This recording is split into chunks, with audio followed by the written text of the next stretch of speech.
નમસ્કાર વહાલા વિદ્યાર્થી મિત્રો, આજે આપણે ધોરણ 8ની હિન્દી વિષયની ફેબ્રુઆરી મહિનાની એકમ કસોટીનું સંપૂર્ણ સોલ્યુશન જોઈશું। प्रश्न नंबर 1, निम्नलिखित शब्दों के आधार पर वाक्य प्रयोग कीजिए। पहलू है अधीक्षक, तो तेनु वाक्य बनशे शर्मा जी कई वर्षों तक रेडियो के समाचार विभाग के अधीक्षक रहे। बीजू है प्रभारी, उसने सूचना विभाग के प्रभारी का पद संभाला। त्रीजू है आयकर, आयकर छिपाना अपराध है।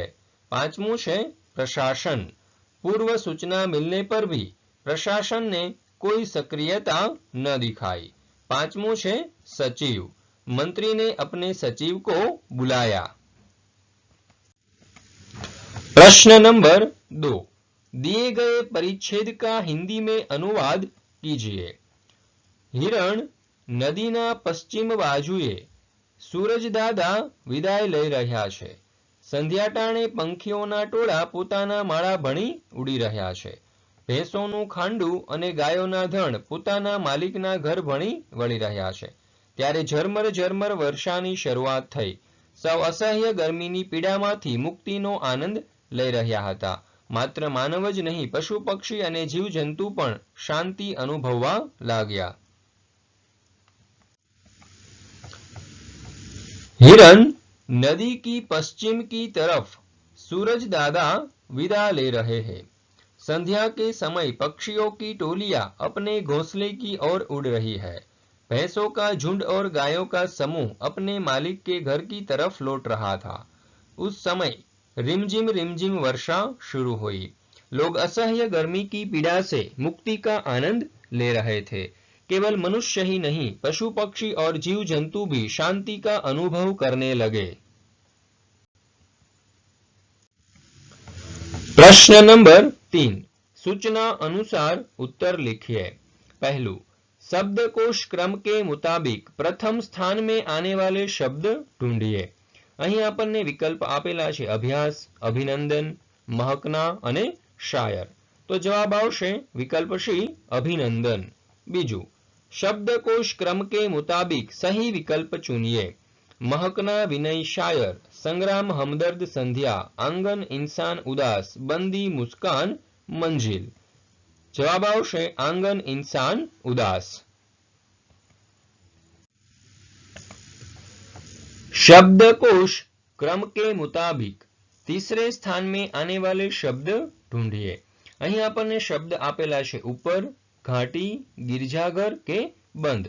तो અહીં जवाब आवशे घाटी।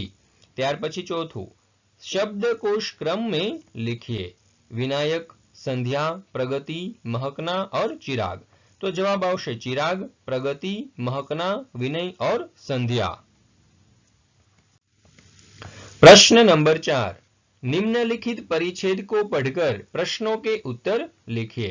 અહીં આપણને એક ફકરો આપવામાં આવેલો છે જે તમારે વાંચવાનો છે। पहलो सवाल, खड़क सिंह कौन था? उत्तर, खड़क सिंह उनके इलाके का कुख्यात डाकू था। बीजू, खड़क सिंह बाबा भारती के पास क्यों आया? उत्तर, खड़क सिंह बाबा भारती के घोड़े को देखने की इच्छा से उनके पास आया। तीसरा, बाबा भारती को रात में नींद क्यों नहीं आती थी? उत्तर, क्योंकि उन्हें खड़क सिंह द्वारा उनके घोड़े को चुरा ले जाने का डर था। चौथा सवाल, सावधान शब्द का विलोम शब्द परिच्छेद में से ढूंढकर लिखिए। सावधान का विलोम शब्द होता है असावधान। पांचवू, परिच्छेद के लिए उचित शीर्षक लिखिए डाकू खड़क सिंह। प्रश्न नंबर 5, निम्नलिखित विषय पर 100 शब्दों में निबंध लिखिए। मेरा प्रिय नेता, भारत नेताओं की भूमि है। गोखले, तिलक, महात्मा गांधी, सुभाष चंद्र बोस, सरदार पटेल, पंडित नेहरू, लाल बहादुर शास्त्री आदि अनेक नेताओं के नाम भारत के इतिहास में अमर हो गए हैं। यहाँ पर सभी नेताओं के प्रति मेरी आदर है, पर राष्ट्रपिता महात्मा गांधी मेरे सबसे अधिक आदरणीय और प्रिय नेता है। गांधी जी का जन्म गुजरात के पोरबंदर नगर में सन 1869 की 2 अक्टूबर को हुआ था। उनके पिता का नाम करमचंद गांधी और माता का नाम पुतलीबाई था। स्वदेश में पढ़ाई पूरी करने के बाद वे विदेश गए और बैरिस्टर बनकर भारत लौटे। इसके बाद वे दक्षिण अफ्रीका चले गए। वहां भारतीयों के अधिकारों की रक्षा के लिए उन्होंने अहिंसक सत्याग्रह किया और उसमें सफलता प्राप्त की। इसके बाद स्वदेश आकर उन्होंने भारत की आजादी के लिए अहिंसात्मक आंदोलन चलाए। उनके भगीरथ प्रयत्नों से भारत की जनता जागृत हुई। उनकी पुकार जनता की पुकार बनी। उन्होंने भारत को स्वाधीनता दिलाकर ही चैन की सांस ली। सचमुच गांधी जी एक आदर्श लोक नेता थे। गांधी जी ने नए समाज की नींव डाली। उन्होंने तकली और चरखे द्वारा गरीब भारतवासियों की रोजी रोटी की समस्या का हल करने की कोशिश की। उन्होंने अछूतों और मजदूरों को उद्धार किया। शराबबंदी, निरक्षरता निवारण, स्त्री शिक्षा, ग्रामोद्धार आदि के लिए उन्होंने जी तोड़ प्रयत्न किए। Thanks for watching.